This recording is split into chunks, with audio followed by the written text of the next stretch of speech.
The sky darkened over New York City on a Tuesday morning in June. At first, people thought it was just unusual cloud cover. Then the calls began flooding emergency services. The shadows in the sky weren't clouds. They were ships. Eric Russell stood at the window of the Global Defense Initiative headquarters, coffee mug frozen halfway to his lips. The massive display screens behind him showed similar scenes unfolding across the globe. London, Tokyo, Moscow, Cairo, Sydney. Everywhere the same dark shapes hovered silently. "Commander Russell, we're receiving a transmission," said Communications Officer Diane Porter, her voice steady despite the fear evident in her eyes.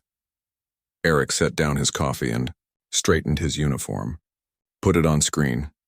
The main display flickered, revealing a creature unlike anything humans had seen before. It had a reptilian face with scaled skin, vertical pupils, and a ridge of spines where hair would be on a human. When it spoke, its voice was deep and rasping. "People of Earth, we are the Draconian Empire. Your planet is now under our control. Surrender your governments and resources, or face extinction." The message repeated in several languages before cutting off, leaving the room in stunned silence. "Get me the president," Eric said, his mind racing. This wasn't a drill. This wasn't science fiction. This was real. Across town, Dr. Lisa Montgomery rushed through the doors of her lab at the National Science Center. Her assistant, Ben Adams, was already reviewing data streaming in from observatories worldwide. "What do we know about them?" Lisa asked, pulling her red hair into a tight ponytail as she moved to her workstation. "Not much," Ben replied, pointing at his screen. "But these readings suggest they're not like us. Body temperature patterns indicate cold-blooded physiology. Reptilian, like their appearance suggests." Lisa leaned closer. "That's interesting. If they're cold-blooded, they might have trouble adapting to our climate variations." She began typing furiously. "We need more data." At Andrews Air Force Base, Major Sam Harris boarded the transport plane with his diplomatic team. Their mission was simple but terrifying: establish first contact with the Draconian ship hovering over Washington, D.C. "Remember the protocols?" Sam told his team. "No sudden movements, no weapons. We're here to talk." The helicopter took them to the rooftop of the National Mall, where a beam of light from the alien ship created a circle on the concrete. Sam took a deep breath and stepped forward into the light. There was a moment of brightness, then Sam found himself in a large chamber with walls that seemed to pulse with life. 3 tall Draconians stood before him. Unlike the one from the transmission, these wore elaborate armor with symbols Sam didn't recognize. "I am Major Sam Harris of Earth," he said, keeping his voice steady. "I come in peace to establish dialogue between our peoples." The central Draconian, taller than the others, stepped forward. "I am War Commander Krell. There is no dialogue to establish. Your planet has resources we need. Your atmosphere is suitable for colonization. That is all that matters." Sam tried again. "Surely we can find a way to share." "There is no sharing," Krell interrupted. "There is only conquest or extinction. Your choice, human." Back at GDI headquarters, Eric received the emergency signal from Sam's team. The diplomatic mission had failed catastrophically. Not only had the Draconians rejected peace, but they had also demonstrated their power by completely destroying a small uninhabited island in the Pacific as a warning. "They're going to attack," Eric told the emergency council gathered in the Situation Room. "We need to prepare." Kate Bailey was not a soldier or a scientist. She was a 24-year-old astronomy student who happened to have access to an old observatory in Colorado. While the world panicked, Kate did what she knew best. She observed. She noticed something odd about the Draconian ships. When they moved positions, there was a brief energy surge that followed a specific pattern. "It's like they're charging up before each movement," she murmured to herself, making notes. "And there's a gap in the energy field at the rear ventral section when they do." Kate didn't know if this information would be useful, but she sent her observations to the National Emergency email address that had been established. In Phoenix, Arizona, people first noticed the strange clouds forming over the desert outside the city. Then came the sound, a deep thrumming noise that made windows vibrate and pets hide. The Draconian landing ships descended slowly, kicking up massive dust storms as they touched down. Local police established a perimeter, but they were woefully unprepared when the first Draconian soldiers emerged. Standing over 7 feet tall and covered in articulated armor, they moved with frightening speed despite their size. Their weapons fired bright bolts of energy that turned police cars into molten metal. News of the Phoenix landing spread quickly. Eric Russell watched the footage with a grim expression. "This is just the beginning," he told his staff. "Get everyone to the Colorado facility. We're evacuating all essential personnel." Dr. Lisa Montgomery was among those ordered to the underground Colorado complex. As she packed up her research, her phone buzzed with a notification. An email from an astronomy student named Kate Bailey had been flagged as potentially important by the emergency system's AI. Lisa read the observations with growing excitement. "Ben, look at this. This student found a weakness in their ships. It's not much, but it's something." On the road out of Phoenix, Alan Grant herded a group of survivors into the mountains. A former Army Ranger, Alan had seen the writing on the wall as soon as the Draconians appeared. He had grabbed his emergency supplies and his rifle, though he doubted the latter would do much good against the aliens. "Where are we going?" asked a frightened woman clutching her young daughter's hand. "I've got a cabin about 40 miles north," Alan explained. "It's remote, well-stocked, and defensible. We'll be safer there than in the city." As they drove through the night, they saw more Draconian ships landing in the distance. Their invasion had begun. In the Colorado complex, now serving as humanity's primary command center, Eric Russell received reports of Draconian landings in 12 major cities worldwide. Military responses had been ineffective. Conventional weapons barely damaged their armor, and aircraft were easily shot down by the Draconian ships. "Sir," said Diane Porter, handing him a tablet. "Dr. Montgomery wants to meet. She says she may have found something." Eric nodded, feeling the weight of command heavy on his shoulders. "Tell her I'll be right there, and get me satellite coverage of all landing zones. We need to know exactly what we're dealing with." As he walked through the busy corridors of the complex, Eric knew that humanity's survival would depend on finding the Draconians' weakness, and they needed to find it fast. 2 weeks after the first landings, the Draconians controlled most major cities around the world. Their ships hovered over the ruins of once great metropolises, casting long shadows across the land. Humanity was on the run, but not defeated. Alan Grant watched through binoculars as a Draconian patrol moved through the forest below his mountain cabin. 5 alien soldiers in their gleaming armor walked in formation, their weapons at the ready. They were searching for survivors. "They're getting closer," Alan whispered to the group gathered behind him. What had started as a handful of people fleeing Phoenix had grown to nearly 30 survivors hiding in and around his property. "What do we do?" asked Frank, a schoolteacher who had proven surprisingly resourceful in the past weeks. Alan lowered the binoculars. "We need to move deeper into the mountains, and we need to find a way to fight back." That night, as the group packed their essential supplies, Alan's radio crackled to life. Since the invasion, most communications had been down, but some military and emergency frequencies still worked sporadically. "This is Colorado Command to any survivors. If you can hear this, we are organizing resistance. Repeat, we are organizing resistance." Alan grabbed the radio. "This is Alan Grant, former Army Ranger, with a group of 30 civilians in the northern Arizona mountains. We're mobile and ready to help." The voice on the other end belonged to Diane Porter. "Mr. Grant, we need people like you. We're sending coordinates for a rendezvous point. Can you make it there?" Alan looked at his map. 3 days on foot. We'll be there. In the underground Colorado complex, Dr. Lisa Montgomery worked tirelessly in her makeshift lab. The facility had been designed as a fallback command center during the Cold War, but now it housed the remains of the Global Defense Initiative and whatever scientists could be saved from the initial attack. Lisa studied tissue samples taken from a dead Draconian soldier. The aliens had remarkable regenerative abilities and incredibly dense muscle fibers, but their nervous system had an unusual structure. "Dr. Montgomery," a voice called from the doorway. Commander Eric Russell looked exhausted with dark circles under his eyes and a permanent crease between his brows. "Commander, I might have something," Lisa said, waving him over to her microscope. "Their nervous system operates on a different frequency than ours. It's more sensitive to certain sound waves." Eric leaned closer. "You're saying we can hurt them with sound?" "Not just any sound," Lisa explained. "Very specific frequencies that disrupt their neural pathways. It won't kill them outright, but it could incapacitate them long enough for conventional weapons to be effective." For the first time in weeks, Eric smiled. "How soon can you develop a prototype?"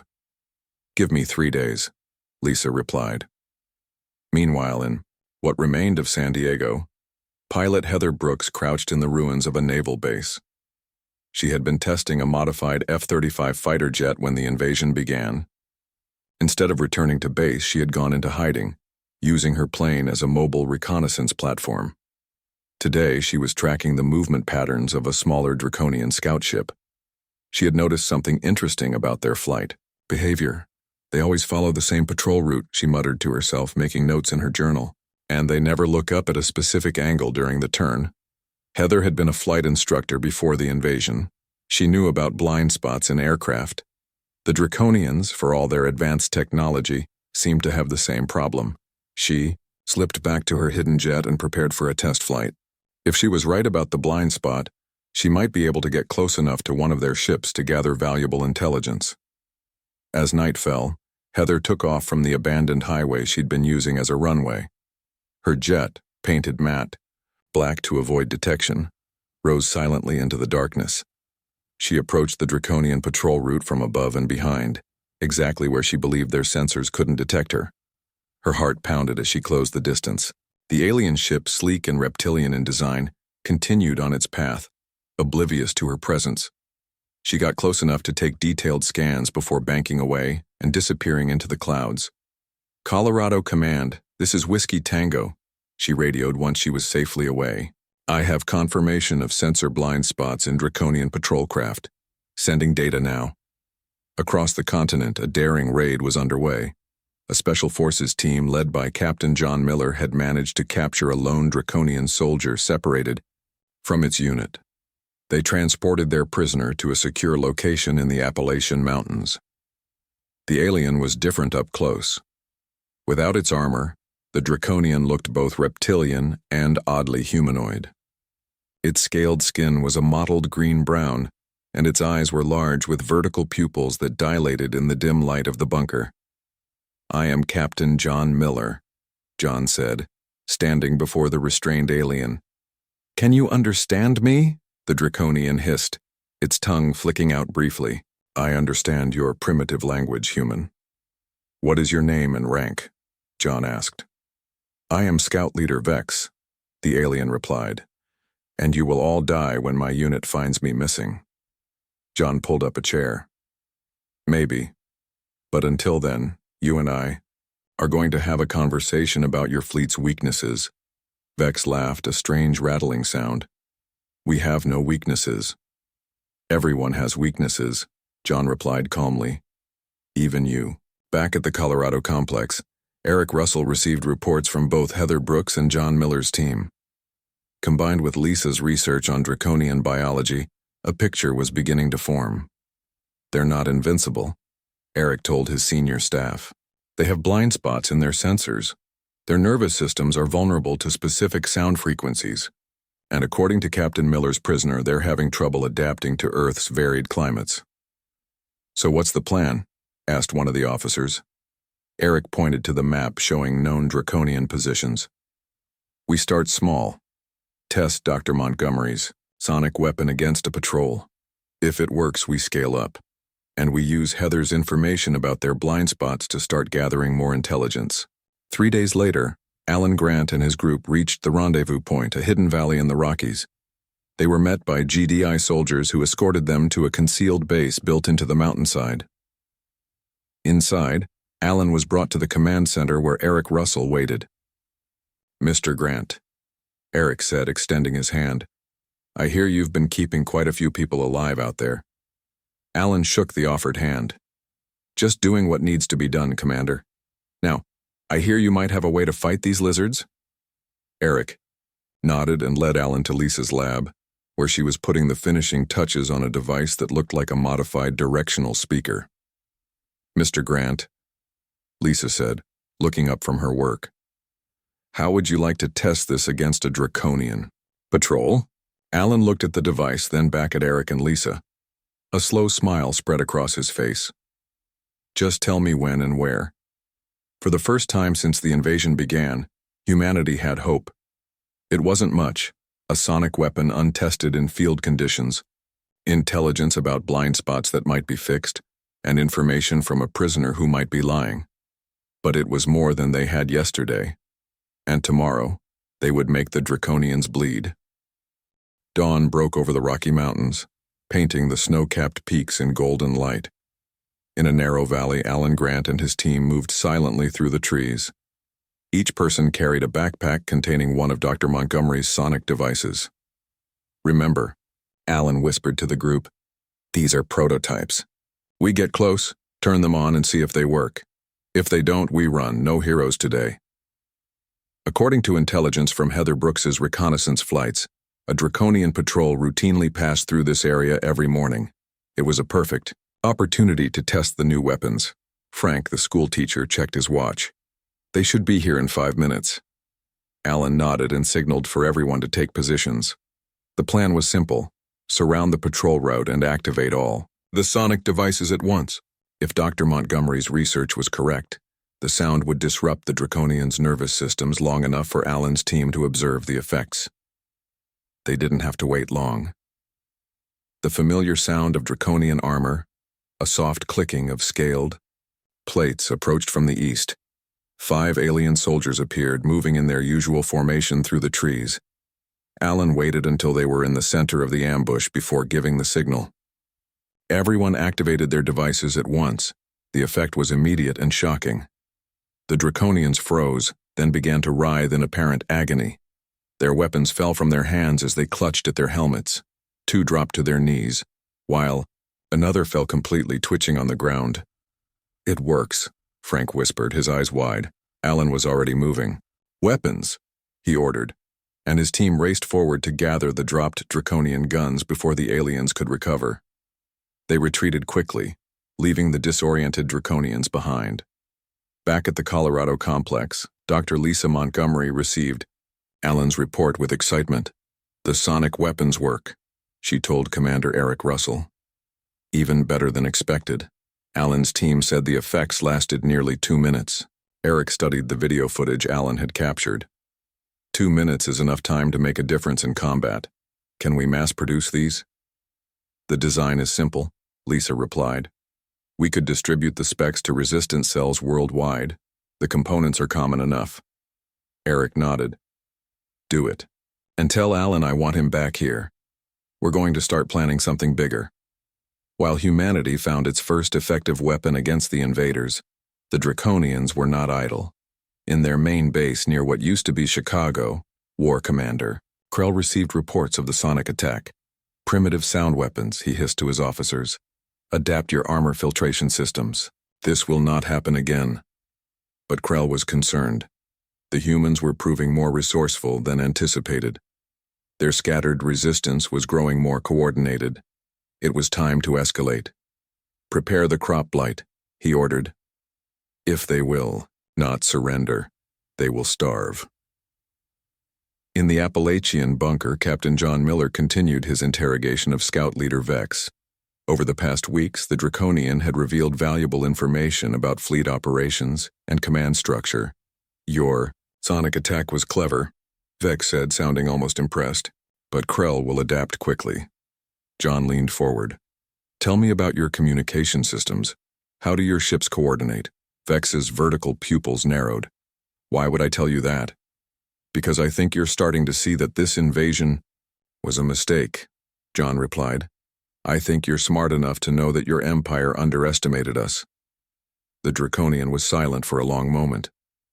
"Our ships use a quantum entanglement network," he finally said. "All ships are linked. What one sees, all can see." John tried not to show his excitement. This was critical information. "And can this network be disrupted?" Vex made that strange, rattling laugh. Not by your primitive technology. But John had seen the flicker in the alien's eyes. There was a way. In San Diego, Heather Brooks prepared for her most dangerous mission yet. Using the information about Draconian blind spots, she had managed to get close enough to several patrol ships to plant tracking devices. Now she knew the location of something much bigger, a Draconian carrier vessel. Colorado Command. This is Whiskey Tango, she radioed. Target located, requesting permission to proceed with reconnaissance. Diane Porter's voice came back. Permission granted, Whiskey Tango. Lieutenant Clark's team is standing by for extraction if needed. Heather took a deep breath and started her pre-flight checks. This mission would take her directly into the heart of Draconian-controlled airspace. The information she could gather would be invaluable, but the risk was enormous. As night fell, she took off, her modified jet flying low over the landscape.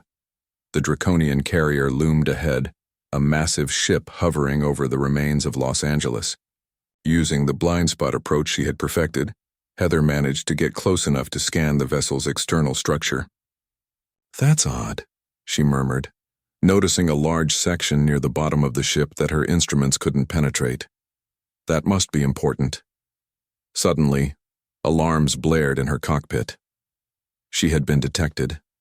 Energy weapons fired from the carrier, streaking past her aircraft. Heather rolled and dived, using every evasive maneuver she knew. "Colorado Command, I'm compromised," she shouted into her radio. "Data sending now. Tell Lieutenant Clark."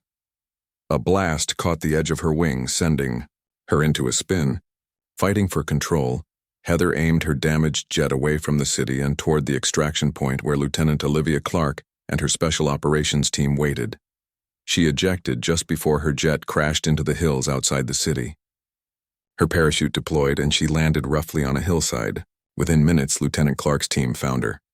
"Did the data transmit?" Heather asked as they helped her to her feet. Olivia nodded. "Every bit. You found something big, Brooks. Let's get you out of here." Back at the Colorado complex, Eric, Russell studied Heather's scan data with intense interest. "That shielded section," he said, pointing to the screen. "According to Vex's information, that's likely their main communication array. If we could disable it, we could cut off a significant portion of their fleet from the command structure." Lisa finished. Eric turned to the assembled resistance. "Leaders, it's time for Operation Thunderclap. We're going to coordinate a global assault using the sonic weapons. Alan's team will lead the ground forces. Heather and Olivia will target that communication array." Around the world, resistance cells received encrypted messages containing the plans for Dr. Montgomery's sonic weapons and instructions for Operation Thunderclap. In hidden bases and remote outposts, humans prepared for their first major counterattack.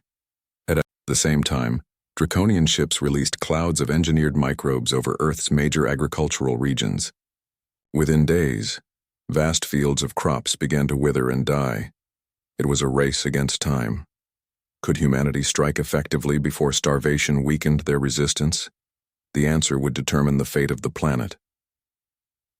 Alan Grant looked at the assembled fighters in the mountain base. They were an unlikely army. Soldiers and civilians, young and old, all united by the will to survive. "Tomorrow," he told them, "we show these Draconians that Earth doesn't surrender. Tomorrow we start taking our planet back." A cheer went up from the crowd, echoing through the mountain halls. For the first time since the invasion began, it sounded like victory might be possible. Operation Thunderclap began at dawn. Across the globe, resistance fighters armed with sonic weapons launched simultaneous attacks on Draconian positions. From the ruins of Berlin to the outskirts of Sydney, the sound of battle filled the air. Alan Grant led the largest group, 300 fighters advancing on the Draconian stronghold in what used to be Denver. Their sonic weapons cleared a path through the alien patrols, leaving disoriented Draconians vulnerable to conventional weapons. "Keep moving," Alan shouted as they pushed forward. "Don't give them time to recover." The Draconians had adapted, somewhat, to the sonic attacks. Their armor now included sound-dampening technology, but it wasn't perfect. The weapons still affected them, just not as completely as before. Frank moved alongside Alan, firing his recovered Draconian weapon at a group of aliens attempting to flank their position. "They're falling back." Alan nodded grimly. "They're not used to retreating. We've got them confused." Inside the Denver stronghold, the Draconian commander frantically tried to contact War Commander Krell for instructions. But something was interfering with their communications. All he received was static. That something was Lieutenant Olivia Clark and her Special Operations team. While ground forces attacked Draconian positions worldwide, Olivia's team had a more specific mission: disable the main communication array on the carrier ship Heather had discovered. Olivia, Heather, and 5 other operators had infiltrated the massive ship using a captured Draconian scout vessel. They wore modified environmental suits designed by Dr. Montgomery to mask their human heat signatures. "This way," Heather whispered, consulting the scan data on her wrist device. "The array should be 2 levels down." They moved silently through the alien corridors, avoiding patrols when possible, and using silent takedown techniques when not. The interior of the ship was warm and humid, clearly designed for the Draconians' reptilian biology. Finally, they reached a massive door marked with alien symbols. "This is it," Olivia said. "Plant the charges." While her team placed explosive devices around the sealed doorway, Olivia checked her timer. "The global attack has been underway for 23 minutes. We're on schedule." The charges detonated with a muffled thump, and the door slid open. Inside was a chamber filled with technology unlike anything they had seen before. Crystal-like structures pulsed with energy, connected by what looked like flowing liquid metal. "That's their quantum entanglement network," Heather said, recognizing it from Vex's description. "Plant the disruptor and let's go." Olivia placed a device designed by the science team at the Colorado complex. Based on information extracted from Vex, it was supposed to introduce a cascading error into the quantum network, temporarily disabling communication between Draconian ships. Just as she activated it, alarms began to blare throughout the ship. "We've been detected," Olivia said calmly. "Time to go." They fought their way back to their stolen vessel, using sonic weapons to clear their path. 2 of Olivia's team were injured in the retreat, but everyone made it back to the ship as they detached from the carrier and flew away. They could see the effects of their mission. All across the Los Angeles basin, Draconian ships were hovering in place, no longer coordinating their movements. "Colorado Command, this is Blue Team," Olivia radioed. "Mission accomplished. Communication disruption successful." Back in the Colorado complex, Eric Russell monitored reports coming in from around the world.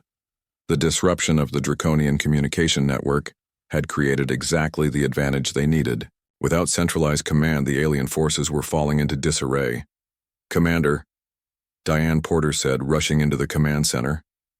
"Dr. Montgomery needs to see you immediately." Eric found Lisa in her lab, bent over a microscope.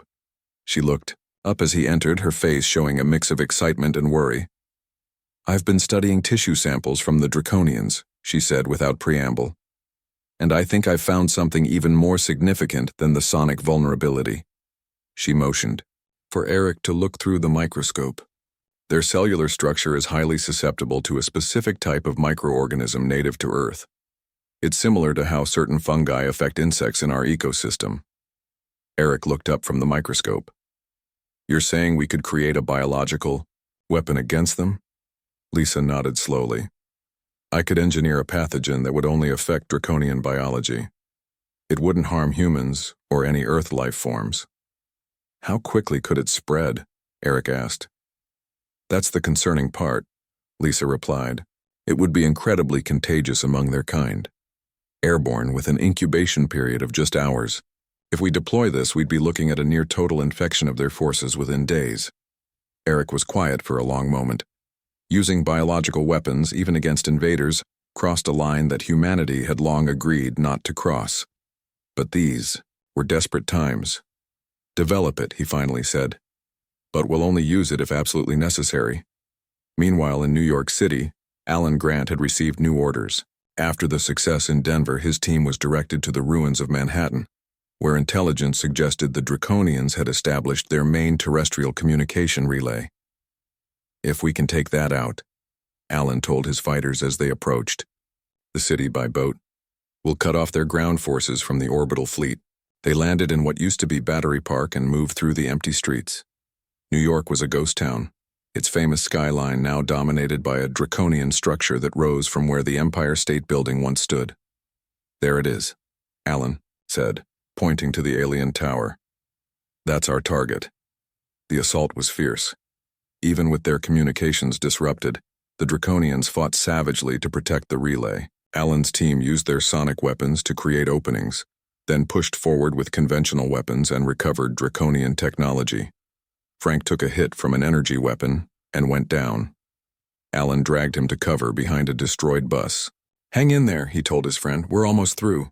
The wound was bad. The energy weapon had burned a hole through Frank's shoulder. But he gripped Alan's arm with surprising strength. Finish it, he said through gritted teeth. Don't stop for me. Alan nodded and rejoined the fight. Yard by yard, they advanced toward the alien tower. The sonic weapons continued to prove effective, especially in the enclosed spaces of the city streets where the sound waves bounced and amplified. Finally, they reached the base of the tower. Alan and a small team fought their way inside while the rest provided cover. They planted explosives throughout the structure, setting timers for 10 minutes. Everyone fall back, Alan ordered as they emerged. 10 minutes to detonation. They retreated through the city, carrying their wounded. Behind them, the Draconian tower erupted in a massive explosion that sent debris raining down for blocks. The relay was destroyed. Across the planet, Draconian ground forces suddenly found themselves completely cut off from command. The combination of Olivia's mission to disrupt the orbital communication network and Alan's destruction of the terrestrial relay had left the alien soldiers isolated and confused. For the first time since the invasion began, humanity had seized the initiative. But War Commander Krell was not defeated yet. In his flagship orbiting high above Earth, he prepared his most devastating weapon. If he could not have Earth, no one would. War Commander Krell stood on the bridge of his flagship, watching Earth through the viewscreen. The beautiful blue planet that had seemed so ripe for conquest now represented his greatest failure. The humans had proven far more resilient than any species the Draconian Empire had encountered before. Prepare the planet killer, he ordered, his voice cold with rage. If we cannot have this world, neither will they. His officers moved to obey, activating systems that had never been used before. The planet killer was the Draconians' weapon of last resort, a device capable of rendering a world uninhabitable by triggering massive geological instability. In the Colorado complex, alarms sounded as sensors detected a massive energy buildup in Krell's flagship. What is that? Eric Russell demanded, staring at the readings. Kate Bailey, who had been working with the science team since sending her initial observations, looked up from her console with horror on her face. They're charging some kind of weapon. The energy readings are off the charts. How long do we have? Eric asked. At the current rate of energy buildup, maybe 3 hours, Kate replied. Eric turned to Diane Porter. Get me Heather Brooks and Alan Grant, and tell Dr. Montgomery it's time to use her pathogen. Within minutes, Eric had assembled his top leaders via video conference. The Draconians are preparing what we believe is a planet-killing weapon, he told them. We have 3 hours to stop them. My team can fly up there, Heather said. We've retrofitted several space-capable aircraft with the shield-disrupting technology Kate developed. And my fighters can provide ground support, Alan added. But how do we get to that flagship? It's in orbit. Captain John Miller joined the call. I have an idea. Scout Leader Vex has agreed to help us. He says he can get us aboard the flagship. There was a moment of stunned silence. Why would he help us? Eric asked. Because he believes Krell has gone too far, John explained. Vex says the planet killer violates even their own military doctrines. And apparently, there's a power struggle within their hierarchy. Not all Draconians support this invasion. Eric nodded slowly. Okay. Captain Miller, you and Vex will join Heather's team. Your mission is to get aboard that flagship and stop the planet killer at all costs. What about the pathogen? Lisa Montgomery asked. We'll deploy it as our backup plan, Eric decided. If the strike team fails, we'll release it throughout their fleet. It's not ideal. I'd rather defeat them without resorting to biological warfare, but we need insurance. The plan came together quickly. Heather Brooks would lead a squadron of 12 modified aircraft, carrying Captain Miller, Lieutenant Clark, and the Draconian defector Vex. They would approach using the blind spots Heather had discovered, while Alan Grant's forces launched diversionary attacks on ground targets to keep the Draconians distracted. As the strike team prepared to launch, Dr. Montgomery handed John a small canister. This contains the pathogen, she explained. It's designed to affect only Draconian biology. If all else fails, release it into their air circulation system. John tucked the canister into a secure pocket. Let's hope it doesn't come to that. Sioux. Squadron took off as darkness fell. Retrofitted with parts salvaged from Draconian technology, the human aircraft could now reach orbit. They flew in tight formation using the blind spot approach Heather had perfected. Remember, Heather told her pilots over the radio, their sensors can't detect us if we stay in this specific flight pattern. One mistake, and we're visible. On the ground, Alan Grant led his fighters in coordinated attacks against Draconian positions worldwide. The aliens, still reeling from the disruption of their communication networks, responded in confusion. Some units fought fiercely, while others retreated or even surrendered. In the midst of this chaos, Heather's squadron approached the Draconian flagship undetected. Using the shield-disrupting technology developed by Kate Bailey, they created a small opening in the massive ship's defenses. We're in, Heather announced as their lead ship slipped through the gap and entered the flagship's hangar bay. John Miller, Olivia Clark, and Vex emerged from the craft, immediately taking cover behind alien equipment. The hangar was bustling with activity as Draconians prepared fighter ships for deployment against the human attacks below. This way, Vex whispered, leading them through service corridors toward the heart of the ship. The planet killer is controlled from the main weapons chamber. They moved silently through the ship, avoiding patrols when possible and using sonic weapons when not. The deeper they went, the warmer and more humid it became. This is Draconian comfort temperature, Vex explained. We are close to the command levels. Finally, they reached a massive door marked with warning symbols. The weapons chamber, Vex said.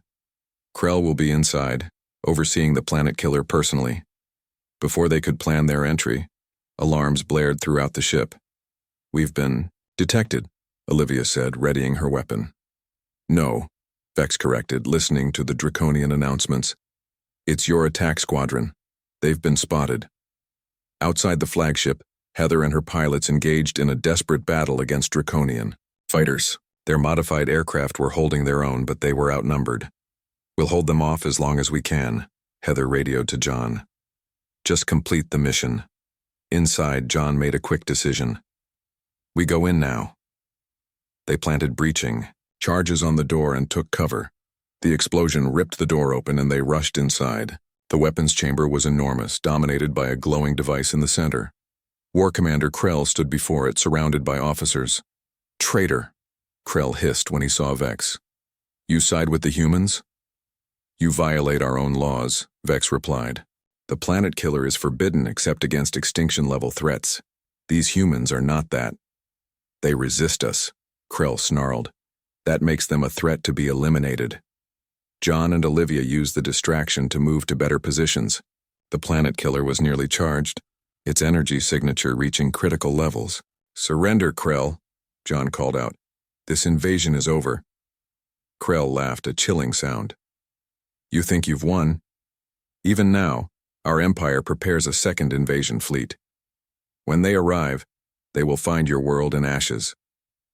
John looked at Olivia, then at the canister Dr. Montgomery had given him. He had hoped to avoid using it, but Krell's words made the decision clear. While Olivia and Vex provided covering fire, John fought his way to the ship's environmental control panel. Following Dr. Montgomery's instructions, he connected the canister to the air circulation system and released the pathogen. "What have you done?" Krell demanded as alarms began to sound throughout the ship. "Ensured that no Draconian will ever threaten Earth again," John replied. The effect of the pathogen was swift. The Draconians began to cough and struggle for breath. John, Olivia, and Vex, protected by specialized masks, used the chaos to disable the planet killer and secure the weapons chamber. "Colorado Command, this is Captain Miller," John radioed. "The planet killer is disabled. The flagship is secure." Within hours, the pathogen had spread throughout the Draconian fleet. Most of the alien invaders were incapacitated, and those who weren't surrendered quickly. The invasion was over.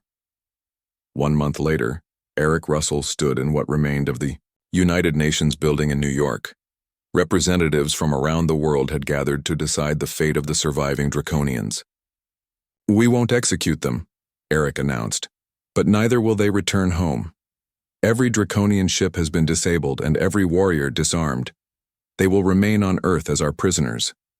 Alan Grant, now heading Earth's new defense forces, nodded, in agreement. "And we've made sure they can't communicate with their empire. No one will ever know what happened here, only that an invasion force left and never returned." In orbit, the captured Draconian fleet hung silent and powerless. Earth had not only survived but emerged stronger. Humanity had united against an external threat and discovered strengths they never knew they possessed. The Draconians had come to conquer. None returned to tell the tale.